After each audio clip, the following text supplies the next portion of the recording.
지난달에 섬진강에서 연어떼들이 회귀하는 그러한 장면이 보도가 되었습니다. 보통 이 연어들은 3년 혹은 5년 전에 방류된 연어들인데요.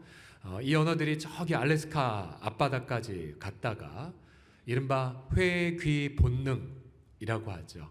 짐승들이 때가 되면 자기 집으로 찾아오는 그 본능에 따라서 섬진강을 힘차게 거슬러 왔다라는 뉴스였습니다. 근데 안타깝게도 이번에 잡힌 연어의 개체 수가 약 600여 마리였는데요.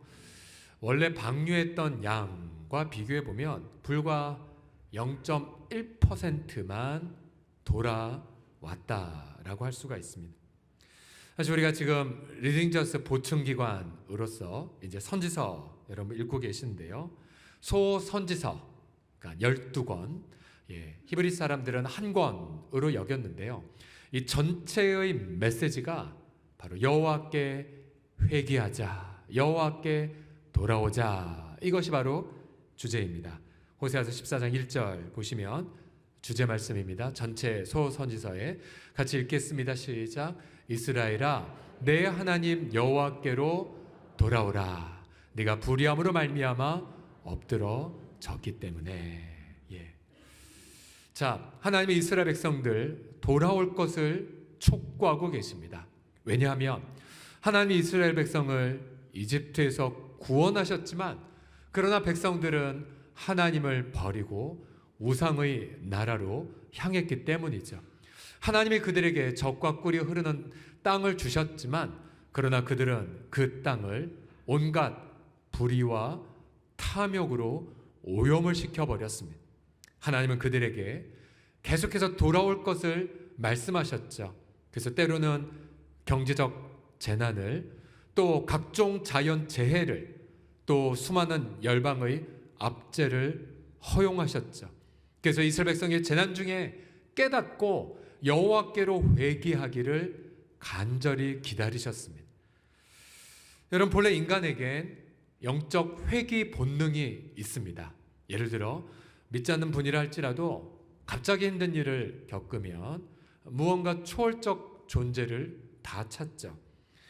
영국의 그러한 탁월한 극작가였던 C.S. 루이스는 이렇게 말하지 않았습니다. 고통은 귀먹은 세상을 깨우는 하나님의 메가폰과 같다라고요.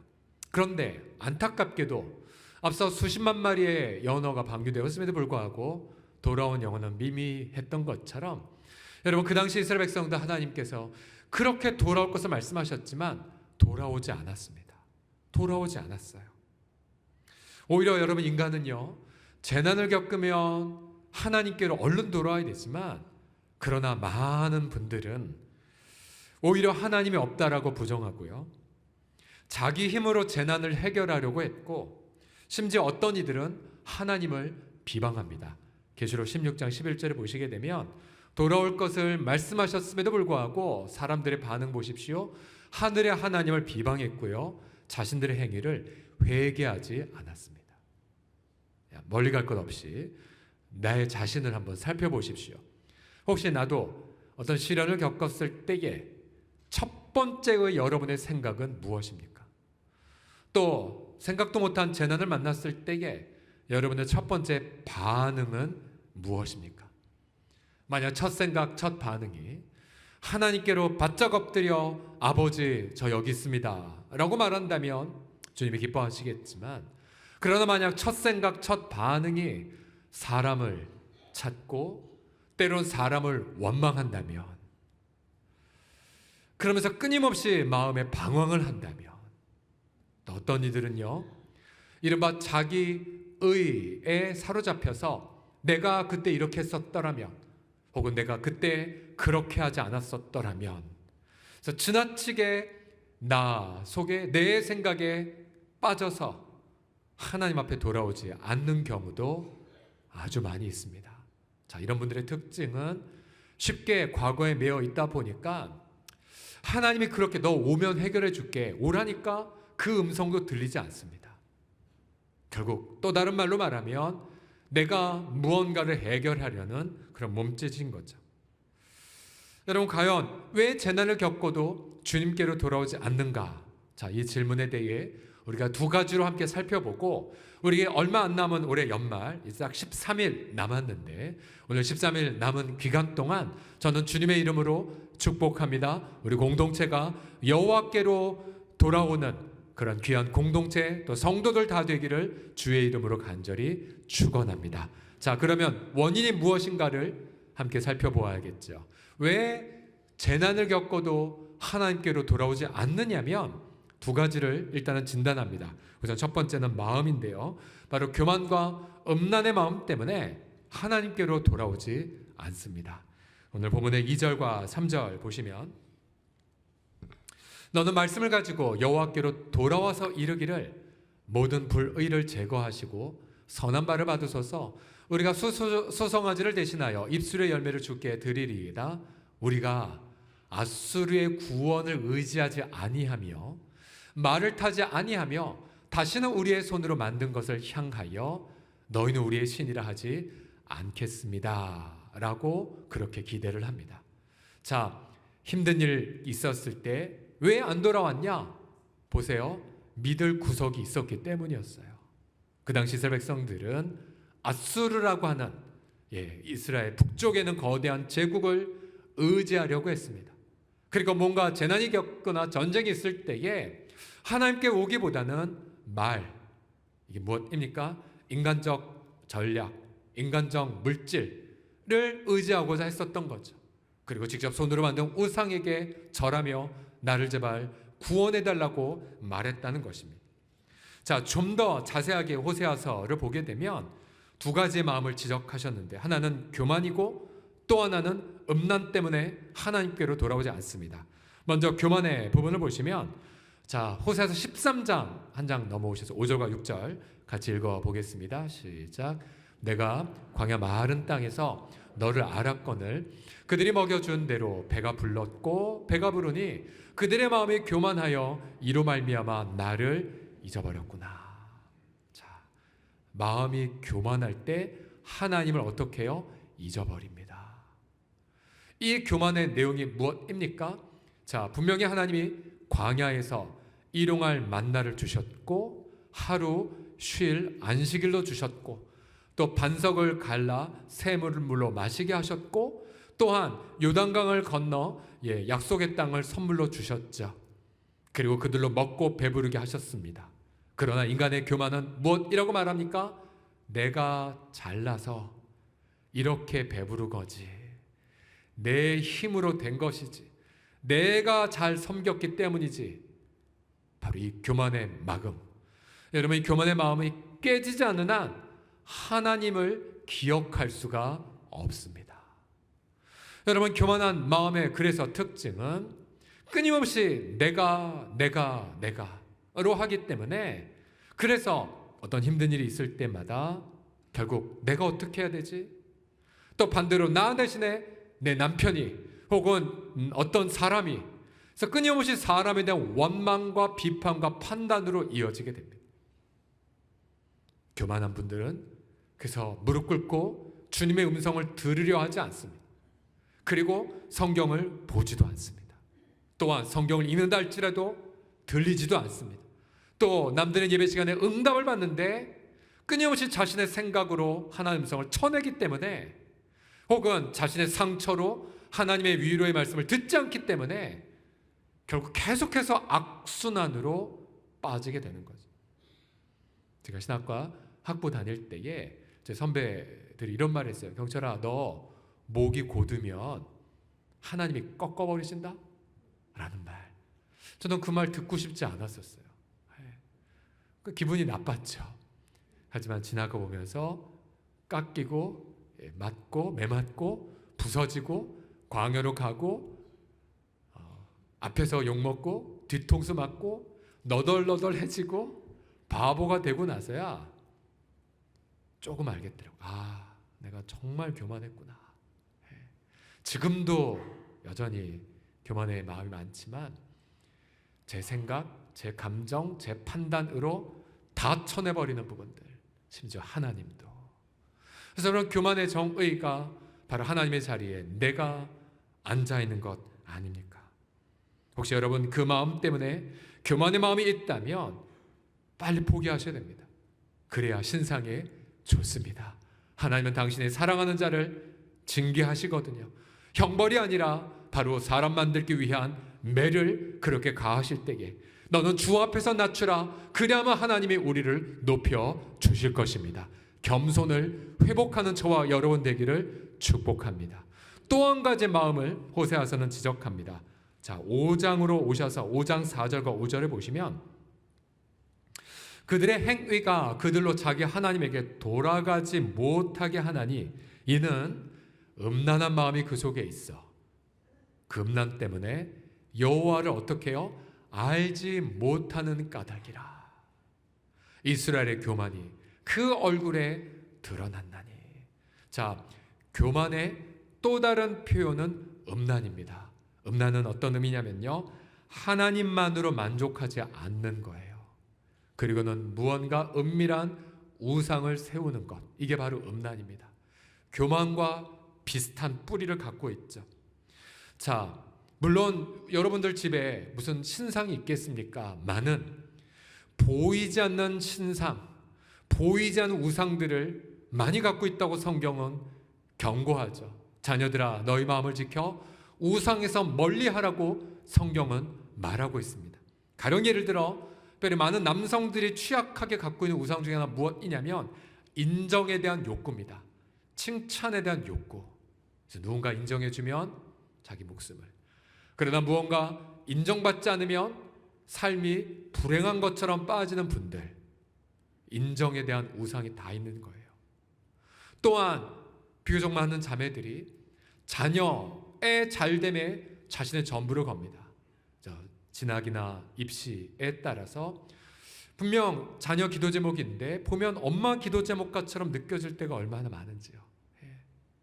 자녀의 어떠함에 따라 내 인생이 좌우됐다고 여기는 분들, 자, 그게 바로 또 하나의 우상이라는 사실이죠.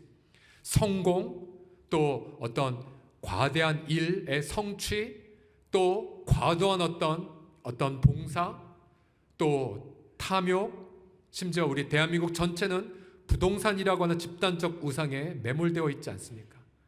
결국 그 대가가 무엇입니까? 우리 젊은 세대들 애기 안 낳잖아요. 우리 기성세대의 탐욕적 추구 때문에, 불로소득의 추구 때문에. 여러분, 그래서 우리 마음속에 있는 하나님 말고도 다른 것을 놓았을 때에 역시 하나님은 질투하시면서 처절하게 우리를 매를 때리십니다. 역시 사랑의 매. 물론 매 맞을 땐 고통하지만, 그러면서 우리가 광야에 나아가 처절하게 하나님, 당신밖에 없습니다. 주님만이 저의 만족이십니다. 라고 고백할 때까지 우리 하나님은 매를 때리시게 되죠. 사실 여러분, 오늘 이 말씀을 들으면서 여러분 마음 가운데에 성령께서 계속해서 말씀하실 것입니다. 책망하고 생각나게 하신다면 여러분 즉시 교만과 음란을 내려놓으셔야 됩니다. 그리고 전심으로 아버지께 돌아올 준비를 하셔야 됩니다. 사실 설교자인 제 자신도 이런 메시지를 준비할 때마다 언제나 하나님 먼저 저를 살펴보십니다. 너는 네 마음은 어떠하니?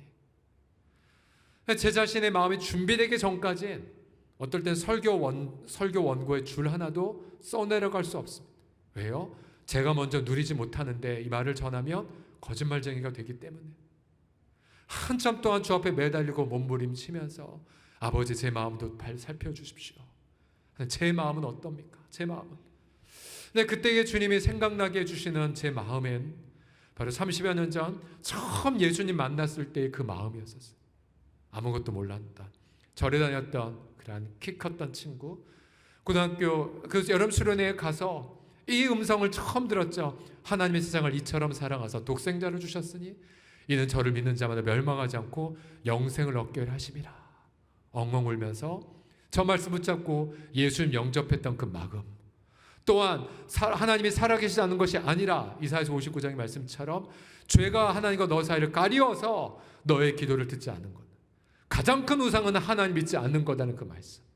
그 설교에 제가 거꾸로 졌고 통해 자복하고 예수님을 영접하고 제 남은 인생 다 주 앞에 바치겠습니다라고 했던 그 고백들. 물리적 세월은 많이 흘렀지만 그러나 하나님은 여전히 그 처음 마음에 머물고 계시더라고요. 경철아, 나는 네가 이 마음 안에 머물길 원한다. 주님만 전부로 여겨 내 남은 생에 다 바치겠습니다라고 했던 그 태도, 그 고백들. 여러분, 그러고 보면 신앙생활 10년, 20년, 50년, 60년 하셨다 할지라도 언제나 하나님은 우리 가운데에 광야에서 하나님 당신의 전부입니다, 하나님 내가 하나님만 섬깁니다로 고백하는 그 고백의 현장, 언제나 하나님은 그 마음을 머물기를 원하십니다. 우리가 이번 연말에 묵은 땅 기경하고 또 처음사로 회복하자는 캠페인을 하고 있죠. 다 청소하고, 저도 이번 주에 목양실 하루 반 걸려서 청소했어요. 버리고 정리하고, 이번에 우리가 1층 리모델링 하면서 굉장히 많은 물품 다 버리고 또 버리고 또 버렸습니다. 그러나 외적 영을 아무리 버려봤자 우리 마음을 정리하지 않는다면 어찌 하나님이 새로운 은혜를 부어주시겠습니까? 지난 1년간 우리 제자훈련생들, 제자훈련을 1년 받았다고 해서 갑자기 천사가 되지는 않아요. 그러나 완전하진 않는다 할지라도 완전을 향해 나아가는 태도가 마음 안에 새겨지게 되죠. 근육처럼. 그러면서 겸손 그리고 간절한 마음으로 아버지 앞에 나아감을 우리가 나아가게 되죠. 여러분, 우리가 마음에 이런 음란과 교만을 해결하게 되면 반드시 이 고백으로 아버지의 품 안에 안기게 돼요. 14장 3절 보시면 다 같이 읽어봅시다. 시작. 이는 고아가 주로 말미암아 긍휼을 얻음이니이다 할지니라. 아멘. 자, 교만을 내려놓고 음란을 내려놓으면 이 마음을 경험할 거예요. 하나님, 저는 고아입니다. 아버지 없으면 아무것도 아닌 자입니다. 아버지의 말씀이 없으면 저는 절대적으로 가난한 자입니다. 하나님으로 저를 채워 주시옵소서. 하나님, 고아입니다. 고아. 저는 예수 믿는 1대 신앙이었기에 저 기도 되게 많이 했었어요. 하나님, 저 고아입니까? 고아입니까? 근데 하나님은 저 고백을 되게 좋아하셨어요. 왜요? 저 고백한다는 것 자체가 뭐예요? 하나님만 의지하겠다는 반증이잖아요. 다른 거 인간 의지하지 않겠습니다. 오직 아버지만 신뢰하겠습니다. 자, 그때에 고아들이 주로 말미암아 긍휼을 얻는다고 말했어요. 긍휼, 아버지의 긍휼. 호세아서 21장 8절 보십시오. 에브라임이여, 내가 어찌 너를 놓겠느냐? 이스라엘이여, 내가 어찌 너를 버리겠느냐? 내가 어찌 너를 아드마같이 놓겠느냐? 어찌 너를 스보임같이 두겠느냐? 내 마음이 내 속에서 돌이키어 나의 긍휼이 온전히 불붙듯 하도다. 아멘. 하나님은 자기 형상대로 지은 인간을 포기하지 않습니다. 하나님은 자신의 아들의 피로 구속하신 우리들을 영원히 책임지십니다. 그래서 이 연말 교만과 음란을 내려놓고 정말로 고아의 심경으로 아버지의 품에 안겨서 아버지의 긍휼 안에서 치유와 회복을 경험하는 우리 모두가 되기를 간절히 축복합니다. 그래서 호세아서 14장 4절의 말씀처럼 긍휼의 품으로 돌아가기만 한다면 주님이 약속하십니다. 내가 그들의 반역을 고치리라. 기쁘게 그들을 사랑하리라. 나의 진노가 그에게서 떠나갔음이니라. 그래서 이 마지막 남은 14일 동안 긍휼의 품으로 돌아가 회개의 열매를 맺으시는 저와 우리 모든 성도들 되기를 간절히 소원합니다. 자, 마지막으로 왜 재난을 겪어도 주님께로 돌아오지 않냐면 하나님의 인애를 알지 못하기 때문입니다. 혹은 하나님의 인애를 불신하기 때문이죠. 이 12권으로 된 소선지서 가장 첫 책은 호세아서고 마지막 책은 말라기이죠. 앞서 이 소선지서 12권은 한 권의 책으로도 간주된다고 해드렸죠. 어떤 책이든 가장 첫 장이 그 책 전체의 주제를 열어줍니다. 호세아서는 우리가 익숙하게 안 하는 하나의 이야기로 시작이 되죠. 하나님은 거룩한 선지자 호세아에게 명령하셨어요. 호세아서 1장 2절 보시면 너는 가서 음란한 여자를 맞이하여 음란한 자식들을 낳으라. 이 나라가 여호와를 떠나 크게 음란함이니라 라고 말씀하십니다. 여러분, 거룩한 선지자라면 결코 받을 수 없는 명령이죠. 왜요? 그 당시 제사장이라면 이런 여인과 결혼하는 것이 율법에 금지되어 있거든요. 하지만 하나님은 당신의 인애가 어떠한지를 보이기 위하여 호세아에게 말도 안 되는 명령을 내리셨습니다. 호세아는 순종했고 고멜과 결혼했습니다. 둘 사이에 3남매가 나왔어요. 그러나 고멜은 옛 습관을 포기하지 않았습니다. 고멜은 남편을 버렸고 자녀들을 버리곤 다시 옛 생활로 돌아갑니다.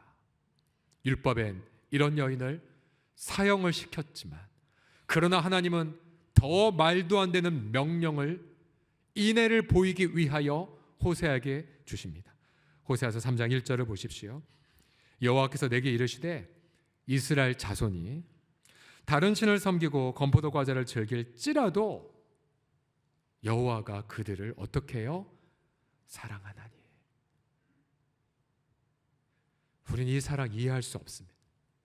그런데 그 사랑 덕택에 하나님은 뭐라고 명령하셨어요? 호세아에게 호세아야 너는 또 가서 타인의 사랑을 받아 음녀가 된 그 여자를 어떻게 해요?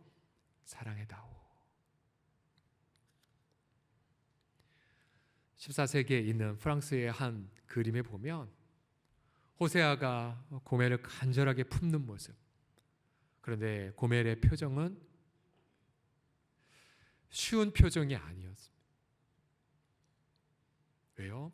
양심의 가책 혹은 자기는 절대로 결혼 언약을 회복할 수 없다라는 전제가 있었겠죠. 하지만 고멜은 이 호세아에 통해서 온 하나님의 인애를 받아들입니다. 호세아는 은 15개와 보리 한 오멜반으로 자신을 위하여 고멜을 다시 샀습니다. 그래서 사다라는 것은 구속하다이죠. 노예가 되어버린 누군가를 값을 지불하여 되사 오았습니다. 그리고 이렇게 위로하죠. 너는 나와 함께 지내자. 음행하지 말며 다른 남자 따르지 말라. 나도 너에게 그리하리라. 그래서 깨어진 결혼 언약을 인애로 회복합니다. 저는 이 땅의 많은 부부들이 결혼 언약에 깨어진 채로 고통하는데 이 하나님의 무한한 인애로 인하여 깨어진 결혼 언약이 다시 회복되는 역사가 있기를 간절히 소원합니다.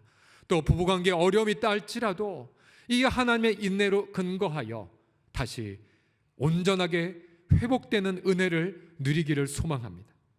그런데 호세아는 공짜로 이걸 얻지 않았어요. 두 가지를 크게 희생했죠. 한 가지는 거룩한 선지자라는 명예를 수치와 조롱거리로 바꿨고요. 또한 거액의 물질을 그를 되사오는 데에 사용했습니다. 자, 우리가 계속해서 구약성경 전체를 인애, 히브리말로 헤세드란 단어 속에 계속 정리를 오래 하지 않았습니까? 헤세드, 언약에 이루시는 불변의 사랑을 바로 헤세드라고 말합니다. 여러분, 하나님은 이스라엘 백성들을 인애하셨어요. 언약을 이루기 위하여 변찮은 사랑을 주셨고 호세아를 통하여 비록 수치를 받고 비록 대가를 지불한다 할지라도 나는 반드시 이 언약을 이루고야 말겠다는 말씀을 그렇게 선포를 하셨습니다. 여러분, 이런 인애를 알을 때에 하나님을 안다라고 표현할 수가 있어요. 호세아서 4장 1절을 보시면 다 같이 읽어보겠습니다. 시작. 이 땅에는 진실도 없고 인애도 없고 하나님을 아는 지식도 없구나. 보세요. 인애와 하나님 지식은 같은 개념이에요. 호세아를 통한 구속의 사랑을 모르면 하나님을 모르는 거예요. 그러나 그 놀라운 사랑을 받아들였다면 그는 하나님을 아는 자가 됩니다. 훗날 하나님은 성탄의 계절 자기 아들을 보내셨고 그 예수님 자신의 거룩한 그 명예를 다 포기하셨죠. 그리고 십자가에서 발가벗겨져 수치와 조롱과 형벌을 대신 받으셨고요. 그리고 호세아는 은 15개만 지불했지만 예수님은 무엇을 지불하셨습니까? 바로 자기의 생명을 지불하셨어요. 왜요? 저와 여러분을 구속하기 위해, 죄와 사망으로부터요. 그래서 이제 누구든지 그 아들을 모시는 자는 하나님을 아는 자가 되고요, 만약 그 아들을 부정한다면 그는 하나님을 모르는 자가 됩니다. 결국 아들 안에서, 그 아들 안에서 하나님의 인내를 깨닫고 주님 앞에 믿고 돌아올 때에 비록 언약이 다 깨어지고 만신창이가 되고 내게 남은 건 저주와 형벌뿐이오라고 고개 숙인다 할지라도 그 아들의 피로 우리를 구속하신 하나님의 그 놀라운 인행의 사랑의 품 안에서 우리가 회복과 치유를 받게 하여 주신 것을 믿으시기 바랍니다. 결국은 이 연말에 우리는 긍휼의 품으로 돌아와야 하고 또 인애의 품으로 돌아오셔야 됩니다. 그때 우리는 묵은 땅을 기경하고 처음 사랑을 회복하실 것이고 바로 그 안에서 우리는 치유와 기쁨과 응답을 경험하게 하실 줄을 믿으시기 바랍니다. 여러분, 연초에 여러분 여러 가지 기도 제목도 있으셨고 또 여러 염려거리도 있으셨죠. 근데 지금 연말 돌이키면서 하나님이 여러분에게 베푸신 은혜는 무엇입니까? 얼마 전에 한 젊은이 부부 사랑방 부부 섬김이가 제게 긴 편지를 이렇게 보내주셨어요. 그리고 사진과 함께 보내주셨는데 이 젊은이들을 사진은 제가 일부러 얼굴은 다 이렇게 얼굴 없는 그 파티 사진만 제가 이제 보여드릴 겁니다. 잘 들어보세요. 섬김을 하며 한 해 동안 받은 은혜와 감사에 대해 나누고 싶어 이렇게 글을 올립니다. 어쩌면 그동안 누군가의 섬김에 당연한 듯 누리기만 했었다면 지금은 섬김의 기쁨이 얼마나 큰 것인지 알아가고 있는 한 해이지 않았나 합니다. 하지만 올 한 해를 돌이켜보면 걱정에 걱정뿐이었던 것 같습니다. 중간 생략. 시간이 지나 돌이켜보니 하나님 우리 사랑방에 개인에게, 가정에게 고난의 기도 제목을 주어 기도를 필요로 하게 하셨고 각자가 중보 기도를 하길 원했고 그로 인해 우리 사랑방 공동체는 아픔과 위로가 있었고 치유가 있었고 하나님께서 해결의 길을 점점 열어주셨습니다. 사랑방에는 기쁨과 감사가 생겼고 하나님은 제가 했던 걱정에 위로와 힘을 주셨습니다.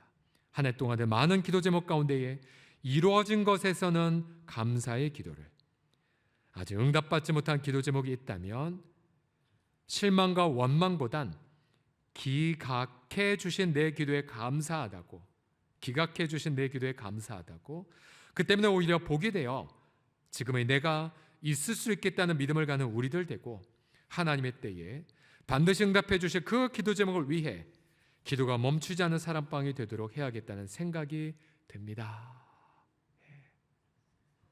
12월 2일 토요일 사랑방 예배를 드렸고요. 사랑방 식구들이 모여 맛있는 음식도 먹으며 서로 사용하지 않은 물건도 나누고 여러 작은 이벤트들을 하며 즐거운 시간을 보냈습니다. 장소, 음식, 선물 등 사랑방을 위해 섬기는 즐거움을 나눈 우리 모두가 섬김이지 않았나 하는 생각이 드는 시간이었습니다. 아직 한참 부족한 저희들이지만 사랑방 교회를 통해 섬김의 기쁨과 감사함을 배워가며 함께 올바른 방향을 바라보며 믿음에 동역할 수 있는 우리 사랑방 될 수 있게 더 많이 기도하는 섬김이 부부가 되어야겠습니다. 박수해 주시겠어요? 제가 이 사랑방 식구들 사진 보면서 얼마나 크게 격려를 받았는지 몰라요. 연초에 걱정으로 시작했지만 연말에 이렇게 응답 준 것. 얼른 전화를 했죠. 그러니 그 섬김이가 이런 고백하더라고요. 목사님, 저희가 기도한 거 다 응답받았어요. 다 응답받았어요. 그래서 알았어요. 이 사랑방이 다른 게 아니라 그냥 겸손하게 하나님께 나왔구나. 어떻게든 아버지 품 안에 의지했구나. 하나님은 그 마음을 사랑하셔서 아름답게 응답을 해주신 것입니다. 우리 사랑하는 성도들이요, 주님이 치유하지 못하실 건 아무것도 없습니다. 주님이 해결하지 못하실 것 아무것도 없습니다. 오직 하나님의 인애와 사랑을 신뢰해 보십시오. 여러분, 우리가 기도응답 받으면 알죠. 이렇게 응답될 줄 알았으면 낙담하지 말걸. 예를 들어 10년 만에 응답된 어떤 기도 제목이 있다면 얼른 돌이켜보자. 이렇게 기가 막히게 응답이 되는데 감사하면서 버틸걸. 왜 이렇게 난 쉽게 낙담했을까? 왜 이렇게 인간적으로 해결하려고 시간 낭비나 했었을까라고 후회하지 않습니까? 여러분, 하나님은 자기 아들도 아끼지 않고 우리에게 모든 것을 주셨습니다. 자기의 생명도 아끼지 않으신 그 주님의 그 사랑, 여러분, 그 사랑을 신뢰하시면서 전심으로 아버지의 품으로 돌아오는 우리 모두가 되기를 간절히 축복합니다. 여러분, 우리 교회가 왜 이 땅에 존재할까요? 우리 교회 여기 미션, 사명 여기 적혀나 있지 않습니까? 우리 교회는 은혜 안에서 연단받고요, 그러니까 훈련을 받고 그 다음에 선한 일에 진력하는 사랑방, 제자, 공동체를 이루기 위해 이 땅에 존재해요. 그 은혜, 그 연단, 그래서 우리는 향후 10년의 키워드를 훈련으로 잡지 않았습니까? 훈련. 제가 생각해 보니까 그동안 성령님 알아서 해주십시오라는 그 기도, 혹은 하나님의 은혜를 기다린다는 그 속에 많은 부분 우리가 성도들을 예수님 닮은 자로 세워야 하는 책임을 많이 포기했다는 생각을 많이 들었어요. 그러나 올 한 해 우리가 1년간 제자훈련을 해보면서 느낀 게 무엇이냐면요, 그렇지 않다. 하나님 우리 모두에게 성도들을 예수님 수준으로 세워갈 은혜를 이미 주셨다는 생각을 하게 되었어요. 자, 그래서 사랑하는 성도들이요, 그동안 저는 많은 부분 제 설교의 메시지의 핵심을 위로, 소망, 그것에 많이 두었어요. 괜찮다라고 많이 했었어요. 물론 앞으로도 제 메시지는 위로와 소망 계속해서 나누겠지만, 그러나 이제 더 이러한 방점을 찍으려고 해요. 그렇게 많은 위로와 그렇게 소망을 많이 받았다면 이제는 다른 자를 위로해 주시고, 이제는 다른 사람을 소망을 하게 해주는 성숙한 제자가 되어달라고요. 그래서 여러분, 우리의 이 제자 훈련은 하나의 프로그램이 아닙니다. 이것은 앞서 우리 집사님이 고백하신 것처럼 우리의 삶의 태도이죠. 날마다 긍휼과 인애의 품으로 돌아오는 회개의 삶입니다. 그때에 우리는 어떠한 열매를 맺는 줄 아십니까? 우리 호세아서 14절 5에서 7절 말씀을 마지막 구절 힘차게 읽겠습니다. 시작. 내가 이스라엘에게 이슬과 같으리니 그가 백합화같이 피겠고 레바논 백향목같이 뿌리가 박힐 것이라. 그의 가지는 퍼지며 그의 아름다움은 감람나무와 같고 그의 향기는 레바논 백향목 같으리니 그 그늘 아래에 거주하는 자가 돌아올지라. 그들은 곡식같이 풍성할 것이며 포도나무같이 꽃이 필 것이며 그 향기는 레바논의 포도주같이 되리라. 아멘. 한마디로 말하면 우리가 아버지의 품 안으로 돌아와 그렇게 훈련 속에 있을 때 여러분의 인생이 아름다운 꽃이 될 것입니다. 여러분의 인생의 흔적이 향기가 될 것입니다. 우리의 인생이 깊이 뿌리 박은 나무가 되어 아름다운 열매를 맺을 것이고, 그 열매로 우리뿐만 아니라 우리의 자녀들, 우리의 이웃들, 이 땅에 소외된 이웃들, 그리고 민족과 열방에 이르기까지 아름다운 하나님의 위로와 소망의 통로가 내 같은 보잘것없는 인생이지만 하나님의 은혜 가운데 붙들려 그렇게 풍성하게 열매를 맺게 하실 줄을 믿으시기 바랍니다. 여러분, 우리의 인생이 지난 세월 어떻게 살았든지 간에 오늘 하나님께로 돌아오십시오. 오늘 긍휼과 인애의 품 안에 안기십시오. 그래서 내일 풍성한 열매를 맺을 하나님 앞에 기쁨으로 나아가는 그런 준비를 하는 연말 다 보내시기를 예수님의 이름으로 축복합니다. 같이 기도합시다.